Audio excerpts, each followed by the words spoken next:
carry on from there. Merci beaucoup. Désolé pour le retard du... Thank you very much. Unfortunately, I was late because of transportation issues. Honourable Senators, it's a pleasure for me to be here today. I'd like to begin by introducing the Centre for Addiction and Mental Health, which I represent. The Centre is the most significant teaching hospital for addiction and mental health, and one of the main research centres in the world in these fields.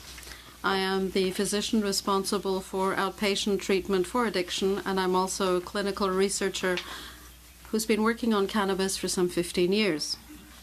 I am specifically interested in improving treatment for cannabis dependency and its impact on cannabis use during driving and medical use. As you know, in October 2014, the Centre published a document on its position regarding cannabis. This document is available online. It is the Strategic Framework for Controlling Cannabis.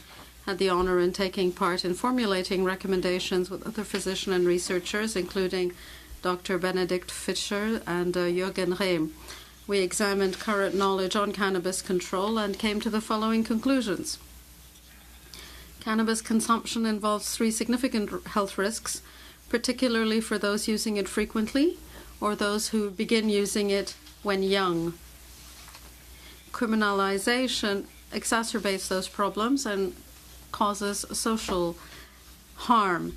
A public health approach focusing on users and high-risk practices, like those used for alcohol and tobacco use, would enable better control of risk factors associated with cannabis-related harm.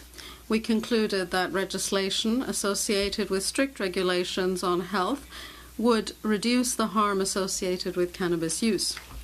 Cannabis is the most highly used illegal drug in Canada. We know that in spite of prohibition, over 1/3 of young adults are users, and our current approach is simply exacerbating the harm that it does. It's time to review our approach to cannabis control. The Centre is not taking any moral stance on cannabis, does not encourage its use, but we appreciate that recommendations were taken up by the group on legalizing and regulating cannabis, and the Centre also supports C-45. I would now like to say a few words about cannabis use. I'm not going to go into details on medical use. It is promising. Patients already have access for therapeutic use with current laws. Cannabis use does involve health risks. It is not a benign substance. The harm to health increases with the frequency of use, particularly when it is used almost every day or every day. Cannabis is associated with a higher risk of cognitive and psychomotor functions, dependency, and mental health problems, among others. Regarding cognitive and psychomotor functioning, I would just say that cannabis is known to have a negative impact on memory, attention, and psychomotor skills.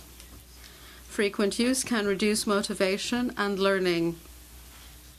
Frequent use among adults don't usually suffer permanent effects. Its impact disappears a few weeks after they stop using it.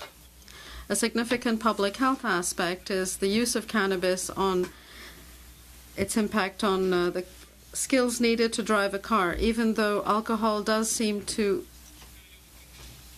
have a greater impact on driving than cannabis, it still remains a concern. I'd like to talk a bit about dependency and mental health risks. Cannabis is an addictive drug.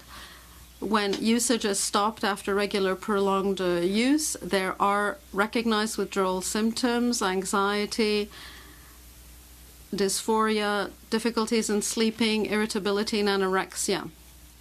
But these are not life-threatening, unlike withdrawal from alcohol and opiates. There is usually no overdose risk.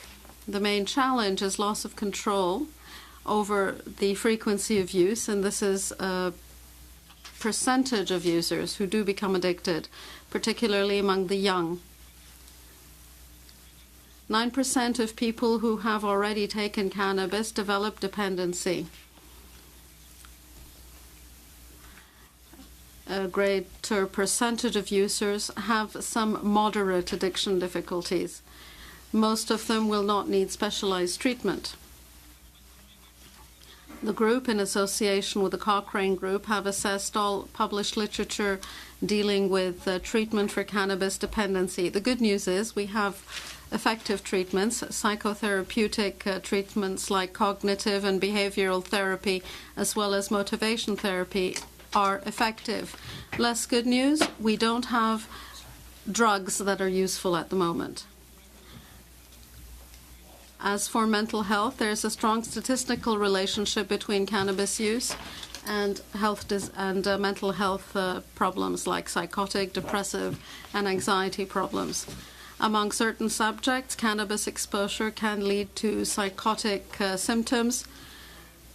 It is little probable there's little probability, however, that it causes schizophrenia, since the incidence of schizophrenia has not increased in spite of much greater cannabis use.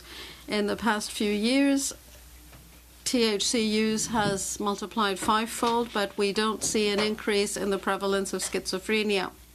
It does seem, however, that psychotic symptoms, which are similar to schizophrenia, can be induced by cannabis use or develop earlier among users who are predisposed to it.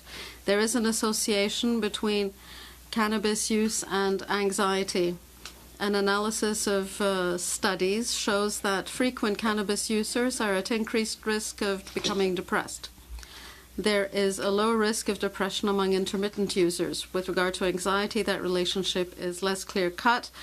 Statistical relationships, however, do not mean cause and effect relationships, and some of these users may be self-medicating with cannabis because they're already depressed. In conclusion, the Centre deems that legalizing cannabis would improve health among the population from a public health standpoint. There could also be gains because people who are using more harmful drugs could move to cannabis. Complications associated with cannabis use are primarily linked to driving. These issues are therefore a priority to reduce the negative impact. It is important that we prepare our health system to provide valid treatments and to support more testing and research in the field. The Centre has just established a clinic that provides valid, effective treatment to patients. I would also like to point out that there are guidelines on the use of on the low-risk use of cannabis established by Dr. Fisher's teams. These also make it possible to reduce the negative impact of cannabis. Thank you for giving me the opportunity to speak today.